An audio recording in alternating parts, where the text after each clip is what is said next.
जी नमस्कार। मैं सिरसा अपने प्रदेश के सभी लोगों को बधाई देना चाहता हूं कि हमने सिरसा के अंदर ऑन्कोलॉजी का डिपार्टमेंट शुरू किया है, क्योंकि हम ये चाहते हैं कि अपने सिरसा के अंदर सबसे बढ़िया बेहतर स्वास्थ्य सेवाएं हों, ताकि लोगों को ये सुविधा मिले।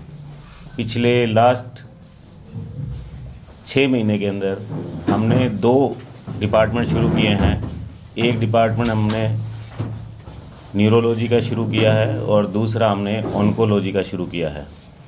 दोनों ही सुविधाएं सिरसा के अंदर अभी तक नहीं थी, जिसके अंदर मुख्य लक्ष्य हमारा यही है कि शहर के अंदर हर व्यक्ति को अच्छा इलाज मिले, सारी सुविधाएं मिले। इसी मंशा से अपन ने ये सब डिपार्टमेंट शुरू किए हैं। तो जो ऑन्कोलॉजी डिपार्टमेंट है, जिसके अंदर हम सभी को कीमोथेरेपी अभी फर्स्ट स्टेज के अंदर शुरू किया है, जिसके अंदर ऑन्को की ओपीडी शुरू होगी। ऑन्को का जो कीमोथेरेपी होती है वो अब देंगे हम इसके अंदर। इसके अलावा जो है बाकी सभी पैनल पे लोगों को इसका फ़ायदा मिलेगा। इसके अलावा जो हमने दूसरा डिपार्टमेंट जो सुपर स्पेशलिटी डिपार्टमेंट शुरू किया हुआ है वो है न्यूरोलॉजी। न्यूरोलॉजी में डॉक्टर देवाशीष गुप्ता हमारे यहाँ पर कार्यरत हैं, डीएम न्यूरोलॉजी गोल्ड मेडलिस्ट हैं। इसके अंदर जिन लोगों को जैसे मिर्गी के दौरे आते थे, नसों में कमजोरी या कई बार स्ट्रोक होता है, जो आने वाले टाइम के अंदर अब सर्दियों के अंदर जैसे हार्ट अटैक होता है वैसे ही स्ट्रोक होता है दिमाग का, अगर आदमी तुरंत पहुँच जाए और सही ढंग से ट्रीटमेंट ले ले तो बहुत बढ़िया रिकवरी है। तो ये फर्स्ट टाइम सिरसा में अपने यहाँ शुरू किए हैं दोनों डिपार्टमेंट। इनकी हम रेगुलर ओपीडी, आईपीडी और सभी तरह की सुविधाएं इनमें दे रहे हैं। कि कैंसर के बहुत सारे लक्षण होते हैं जो मरीज को बहुत पहले से आने स्टार्ट हो जाते हैं, बट मरीज क्या करता है, इग्नोर करता रहता है उन चीज़ों को। जैसे कि छोटी मोटी है, अगर मुंह के कैंसर का हम बात करें तो कोई छोटा मोटा छाला हो गया मुंह के अंदर, कि हम लोग क्या करते हैं आमतौर पे किसी पास में डॉक्टर के पास जाते हैं, जी छाले की दवाई दे दो, बट क्या होता है वो धीरे धीरे बढ़ता रहता है, क्योंकि वो नॉर्मल छाला होता ही नहीं है। तो अगर हम इस चीज़ को पहले से ही किसी स्पेशलिस्ट के पास दिखाएं तो बहुत जल्दी हम उसको डायग्नोस करके और बहुत जल्दी उसका इलाज शुरू कर सकते हैं। अगर हम फर्स्ट सेकंड स्टेज में अगर डायग्नोस कर लेते हैं तो काफ़ी अच्छा रिजल्ट आता है। आराम मतलब आप मानिए कि 90-95% चांसेस होते हैं कि वो पूरी तरह से ठीक हो जाए। और आप घग्गर बेल्ट की बात कर रहे हैं तो देखिए केमिकल्स की वजह से कंटेमिनेशन होता है मिट्टी में, तो जिसकी वजह से अपने जीआई मैलिग्नेंसी बोलें जी, अपने आंत का या पेट का जो कैंसर होता है तो उसके काफ़ी ज़्यादा चांसेस हो जाते हैं। तो इसमें आप लक्षण ये शुरू में आप देख सकते हैं, जैसे किसी को पेट में दर्द होना या फिर काले रंग की लेटरिंग आना, ये हम कुछ शुरुआती लक्षण मान सकते हैं, जिसको हम अगर काफ़ी जल्दी अगर इसको डायग्नोस कर लिया जाए तो काफ़ी अच्छा इसका इलाज हो सकता है अपने पास में कीमोथेरेपी से। कई बार डॉक्टर साहब ऐसा होता है कि समय निकल जाता है, आखिरी स्टेज में जाकर पता लगता है, तो उनके लिए भी क्या ट्रीटमेंट यहाँ सिरसा में आपके पास रहेगा? जी बिल्कुल, हमारे पास में 4th स्टेज का भी ट्रीटमेंट उपलब्ध रहेगा। हालांकि 4th स्टेज में जो इलाज ठीक होने के चांसेस हैं तो काफ़ी कम होते हैं, बट फिर भी हम कोशिश करते हैं कि उनकी जो भी ज़िंदगी है वो कम से कम दर्द के साथ में वो हो सके। तो हम पैलिएटिव केयर बोलते हैं उसको, तो हमारे पास में ये सुविधा भी उपलब्ध रहेगी। तो इसमें ये कौन कौन से टाइप की मेन होती है डॉक्टर साहब, जैसे गले का हो गया, इसके अलावा? देखिए कैंसर एक आप बोल सकते हैं कि कैंसर कुछ अलग से बीमारी नहीं है।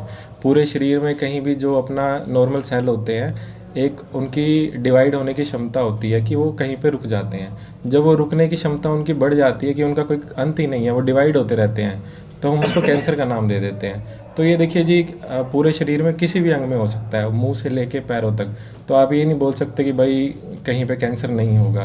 तो मुंह का कैंसर, पेट का, अपने फेफड़ों का, अपने आंतों का, तो ये कहीं पे भी हो सकता है। सर, कैंसर के ठीक होने के कितने चांसेस रहते हैं? देखिए मैडम, कैंसर के ठीक होने के चांसेस अगर फर्स्ट सेकंड स्टेज में हम उसका इलाज स्टार्ट कर देते हैं तो आप ले काफ़ी अच्छे चांसेस होते हैं कि उसको ठीक रहने के।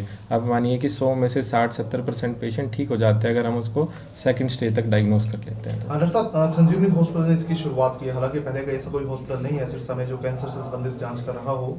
आमतौर पर जब पहले कोई जांच करवाता था तो फाइनेंशियल बहुत ज़्यादा प्रभावित होता था, क्योंकि 80 से 100 किलोमीटर की दूरी तय करनी पड़ती थी, पहले तो वो था। और उसके बाद किसी हॉस्पिटल जाए तो फिर अनावश्यक खर्चे भी आ जाते थे।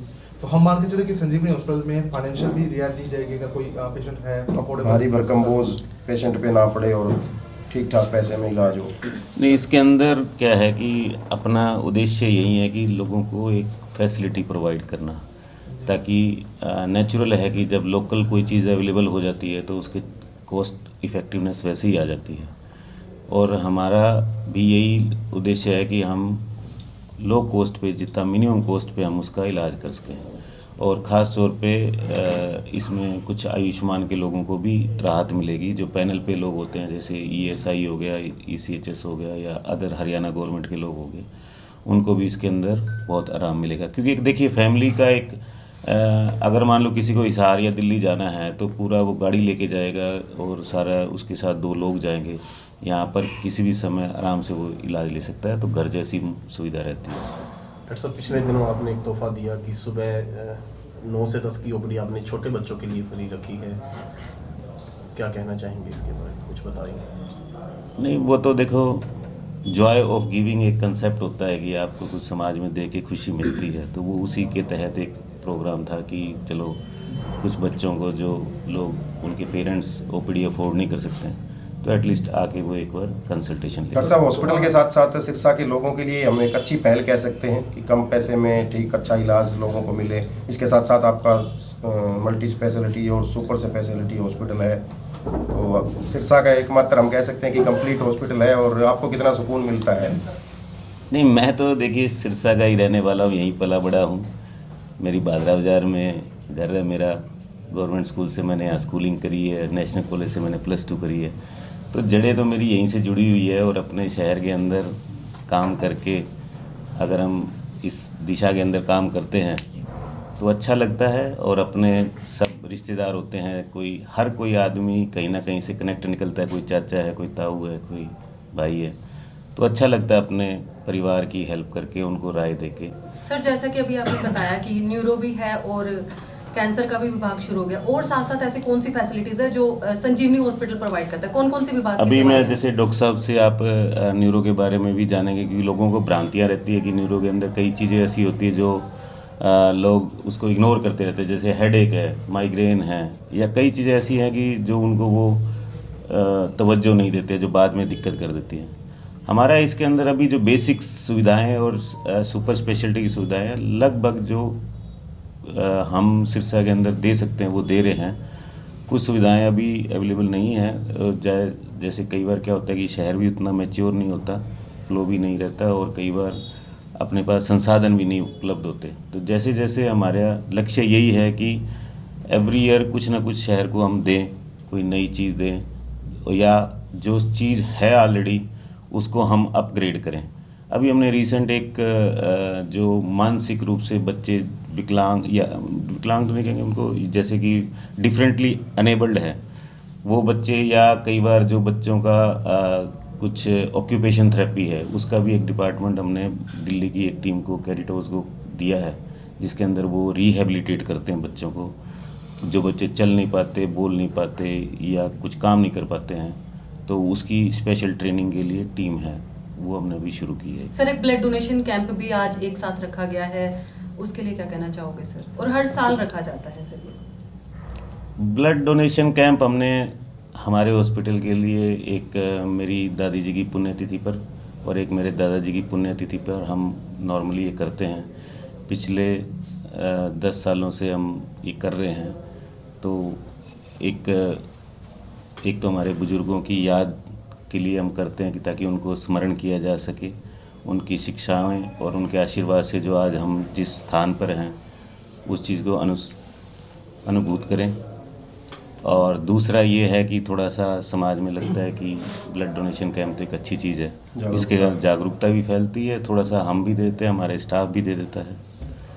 और मैं आपको डॉक्टर देवाशीष के बारे में बताना चाहूँगा। डॉक्टर देवाशीष यहाँ पर न्यूरोलॉजी के अंदर हैं, गोल्ड मेडलिस्ट हैं। अभी मैंने यहाँ पे 15 मई 2025 को ज्वाइन किया था। ऑलमोस्ट 6.5 से 7 महीने हो गए हैं यहाँ पे। एंड ओवरऑल देखिए, सिरसा में न्यूरोलॉजी का काफ़ी बड़ा वैक्यूम है। सिरसा में कोई भी न्यूरो फिजिशियन नहीं थे, न्यूरो सर्जन और साइकेट्रिस्ट है। पेशेंट हमारे पास ज़्यादातर तो जो आ रहे हैं वो सर दर्द, सर्वाइकल से लेके शियाटिका की कंप्लेंट वाले आते हैं। और काफ़ी पेशेंट्स हमारे पास आते हैं कि पहले से उनको डायग्नोसिस या तो स्ट्रेस का बना हुआ है, कईयों को डिप्रेशन की दवाइयाँ चल रही हैं, कईयों को माइग्रेन का डायग्नोसिस बना हुआ है। लेकिन होता क्या है, जब हम डिटेल में सुपर स्पेशलिटी लेवल पे उनका आकलन करते हैं, इवैल्यूएशन करते हैं, तो डायग्नोसिस कुछ और ही निकल के आता है। कई बार क्या होता है, पेशेंट बेचारा तंग होके जयपुर दिखाता है, कभी हिसार, दिल्ली, गुड़गांव, इवन कई पेशेंट्स तो मेरे पास पीजीआई चंडीगढ़ से आए हैं लौट के कि चलो एक बार शुरू में डॉक्टर नया नया आता है तो लोग सोचते हैं एक बार ओपिनियन ले लेते हैं, क्या पता ठीक हो जाए। एंड ईश्वर के आशीर्वाद से कहिए या लोगों के विश्वास से कहिए, सारे पेशेंट 90% हमारे पेशेंट रिटेन हुए हैं, वो ठीक हुए हैं। कारण क्या था कि वो जयपुर ठीक नहीं हुए या यहाँ पे सिरसा जैसे छोटे शहर में ठीक हो गए। देखिए प्रॉपर डायग्नोसिस बन गया उन पेशेंट का। होता क्या है, जब डायग्नोसिस ही गलत बन जाता है तो ट्रीटमेंट फिर अलग राह पे चलता है और फिर इलाज जब सही नहीं होता तो इम्प्रूवमेंट भी नहीं आती। तो इस ब्रांच में बहुत बड़ा आप ये कहिए वैक्यूम कहिए, क्योंकि इस चीज़ का स्पेशलिस्ट कोई था ही नहीं शहर में, तो इस बीमारी को पकड़ने में बड़ी दिक्कत आ रही थी। तो वो चीज़ एक अच्छी हुई है यार। डॉक्टर साहब, डिप्रेशन का आपने जिक्र किया डॉक्टर साहब, एक्चुअल में डिप्रेशन के केसेस ओवरऑल सिरसा में बहुत ज़्यादा हैं और दूसरा एआई के चक्कर में लोग बदल जाते हैं, तो एक प्रॉपर गाइडेंस नहीं मिल पाती और जिसके चक्कर में कहना गई वो नशे की तरफ भी हो जाता है। तो क्या कुछ आपकी तरफ से कहना चाहेंगे? देखिए डिप्रेशन तो जैसे ये मान लीजिए सबसे ज़्यादा ओवर डायग्नोस्ड डिजीज़ है और सबसे ज़्यादा अंडर डायग्नोस्ड है। आजकल जो जेन जी या जेन अल्फा जो सन 2000 के बाद जो बच्चे पैदा हुए हैं, जरा सा पेरेंट्स ने कुछ कह दिया, डांट दिया, डिप्रेशन में चले गए। वो खुद आके पेशेंट हमें कई बार बताता है, डॉक्टर साहब हमें डिप्रेशन है, तो हमें उसको समझाना पड़ता है कि आपको डिप्रेशन नहीं है, थोड़ा सा एडजस्टमेंट का दिक्कत है।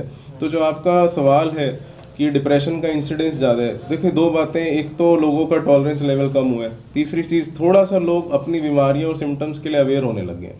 पहले बहुत बार हम लोग सुनते थे कि फलाना बंदा अच्छे घर का था, संपन्न परिवार का था, सुसाइड कर लिया, ठीक है, कारण नहीं मिलता था क्यों करा।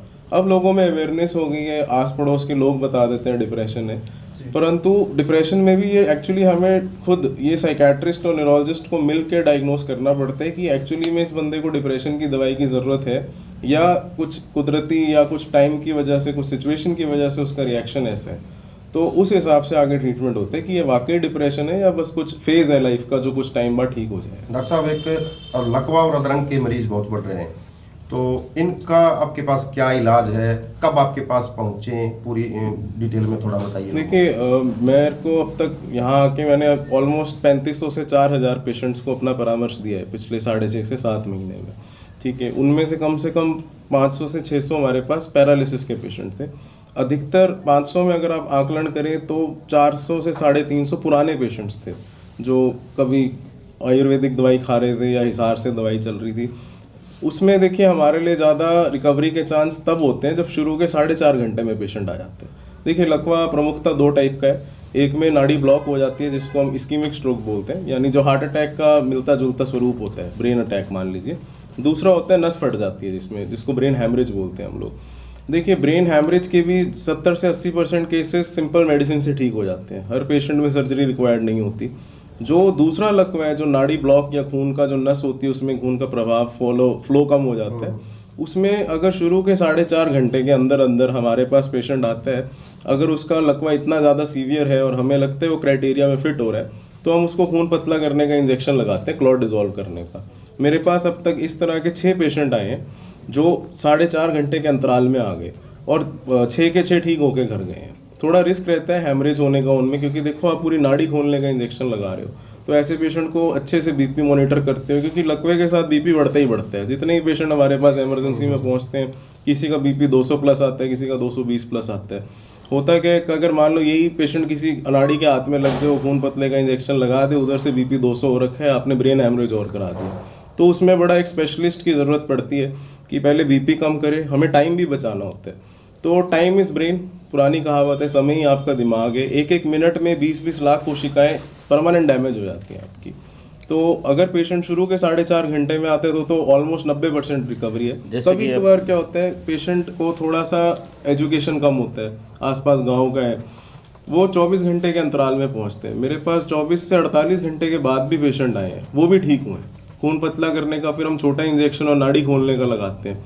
तो आप ये मानिए जो लोगों में एक मिसकंसेप्शन कहिए या भ्रांति कह लेते हैं कि हम कहते हैं लकवे का तो इलाज ही नहीं है, ऐसा कुछ नहीं है। शुरू के 4 घंटे में 90% रिकवरी हो रही है, 4 से लेकर 48 घंटे तक 60 to 80% लोग अभी तक प्रैक्टिकल मेरा एक्सपीरियंस रहा है रिकवर हुए हैं।